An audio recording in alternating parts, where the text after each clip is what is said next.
NIVEN Rennie has a new word, syndemic. It is scrawled in red on the whiteboard of his corner office in central Glasgow. "I learned it this week," the former senior police officer says with a self-deprecating laugh. Syndemic means there are symptoms that are appearing and that there are a number of things that are causing them.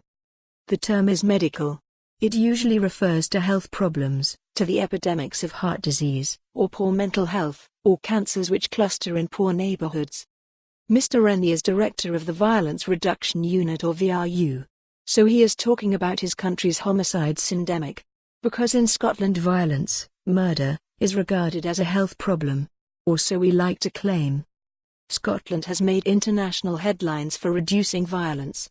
And the VRU, the police and government joint venture at the centre of that effort, is where visiting dignitaries, politicians, journalists and academics go to find out how.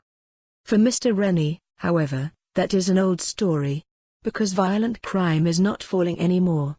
The decline, he says, has stalled. Let's look at the easiest violence to count, homicides. Mr. Rennie watches that number closely. "What have we learned from 15 years of the VRU?" he said. "There were 137 homicides in 2005. There were 60 last year. Potentially 65 next year. We have been hovering around 60 homicides for about 8 years. If you look at it dispassionately, the homicide drop has happened in the west of Scotland and it has been tackling the gangs which have largely disappeared.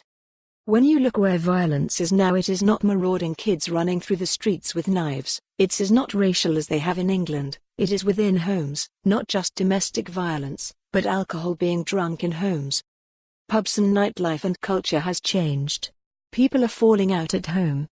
This is where Mr. Rennie starts to explain syndemic. The symptoms, he said, are appearing are alcohol problems, drug problems, homelessness and violence. And they are largely living by social factors.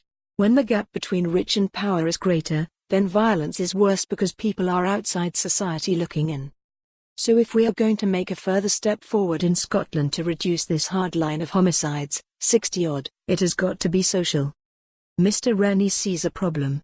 Scotland on one hand, he says, likes to see itself as very progressive and ready to adopt evidence-based solutions. On the other hand, its jails contain more than 8,000 people. He said, "To me, we have an understanding through 15 years of adverse childhood experiences or ACEs. We know through all that work where somebody is born, the circumstances into which they are born, father in prison for homicide, mother is an alcoholic, dictates a lot of their outcomes. There is a general acceptance for more on this story. Visit the news article link.